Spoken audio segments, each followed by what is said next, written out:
It is still March 13, 2014. Global banking and the too big to jail doctrine. Too big to jail. Too big to fail.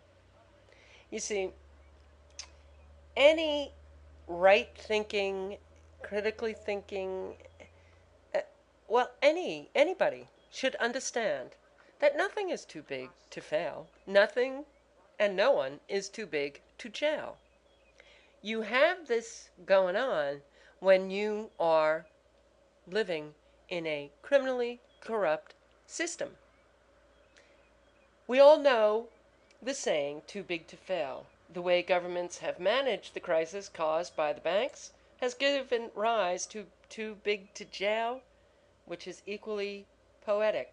Although the U.S. government let Lehman Brothers go to the wall in September 2008, no other bank has been closed or broken up. No directors have been condemned to prison. The only exception in the Western world is Iceland, where the courts have put 3 bank directors in prison. Loris Welding, the CEO of Glitnir. I'm not even going to try and pronounce these names. Iceland's third biggest bank at the time, which went bankrupt in 2008 and was condemned in December 2012. Well, he was put in prison up to 9 months. The other 2 principal directors of Kopfling, I don't know, were condemned to 5 years and 5.5 years in prison in December 2013. Yet the United States and European justice systems are faced with very serious wrongdoing by the biggest banks.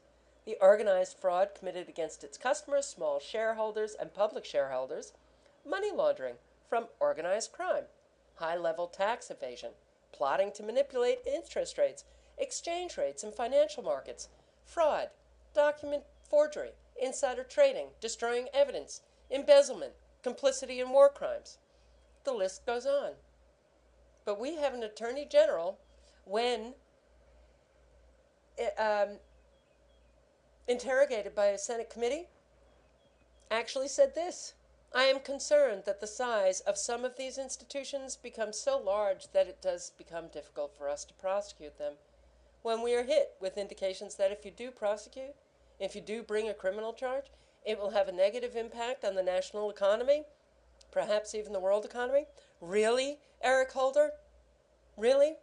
You're not going to prosecute people who commit fraud, money laundering, high-level tax evasion, exchange rates, manipulation of interest rates, exchange rates, financial markets, document forgery, insider trading, destroying evidence, embezzlement, complicity in war crimes?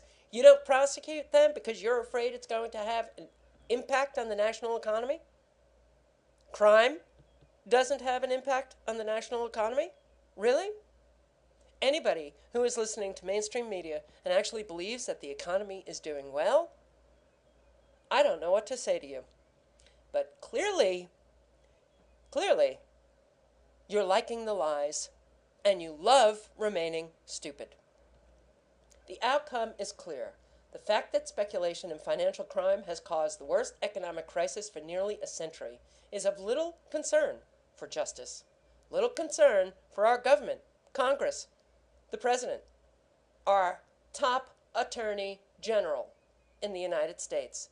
Justice and crime is little concern to our attorney general, because he's afraid that it's going to have an impact on the national economy. All right, let me go on. Woof, it gets me a little crazy. And it's not just because I'm an attorney. It is because I don't like crime. I think it should be prosecuted. I happen to think that holding people accountable for their crimes is really good. Call me crazy. Even if such excesses are closely associated with large-scale fraud, at all levels of U.S. banking activities, these institutions have de facto authorization now to continue their operations and settle their infringements out of court. Imagine after a long investigation, the police arrested a criminal who stole £1 million or dollars. Then during the preliminary proceedings, the criminal says, listen, you guys, here's what we'll do. I'll pay a $2,000 fine. Then you'll let me off the hook and we'll forget about everything, okay? Then the court replies, no problem. Sorry for the hassle. Please try not to be caught again. That would be a bummer. This imaginary conversation corresponds to the special treatment the banks get. And Bertold Brecht hit the nail on the head when he asked, what's breaking into a bank compared with founding a bank? The direct consequences of the bank's nefarious activities are extremely serious. 14 million families in the U.S. have been ejected from their homes between 2007 and 2013. What happened? But didn't Obama promise something about helping people with their mortgages? Well, let's take a look. Home repossessions in the United States and Spain. Well, in the United States, the total from 2005 to 2012, the total amount of home repossession, 14,287,687. In Spain, 362,776. The time that Obama has been in office, let's see, from 2009, there were 2 million, nearly 3 million. Nearly 3 million in 2010. Nearly 2 million in 2011. Nearly 2 million in 2012. Something is very wrong with this picture if the economy is doing so well. As from the moment the justice system shies away from the crimes and infractions committed by banks and their directors to avoid them passing even a single day behind bars, the private banking system is recognized as playing such an important role in the capitalist system that it transcends the legal and constitutional functioning of modern societies. When all is said and done, we cannot legally accuse the directors of banking institutions for doing God's work, as Lloyd Blankfein, the boss of Goldman Sachs, put it. This would be laughable if the relations between banks and legal or controlling authorities did not so often confirm the practice of the too big to jail principle on both sides of the Atlantic. The law applies small fines that are only fractions of the profits from illegal activities, and then it is business as usual, without the culprits worrying anymore. Some scapegoats like Jerome Crevaille, do get sentenced, but never the bosses who pushed them to maximize company profits using all the sly as possible and imaginable tricks. 6 examples are sufficient to describe the current situation. The agreements between U.S. banks and different authorities to avoid judicial condemnations in the affairs concerning subprime mortgages, foreclosures, and illegal expulsions. HSBC, the biggest British bank, fined in the U.S. for laundering money for Mexican and Colombian drug cartels, manipulation of the interbank markets and derivatives rates, as in the LIBOR affair, the toxic loans scandal in France, the illegal activities of the Dexia Bank in Israel, the international tax evasion network organized by the major Swiss bank UBS.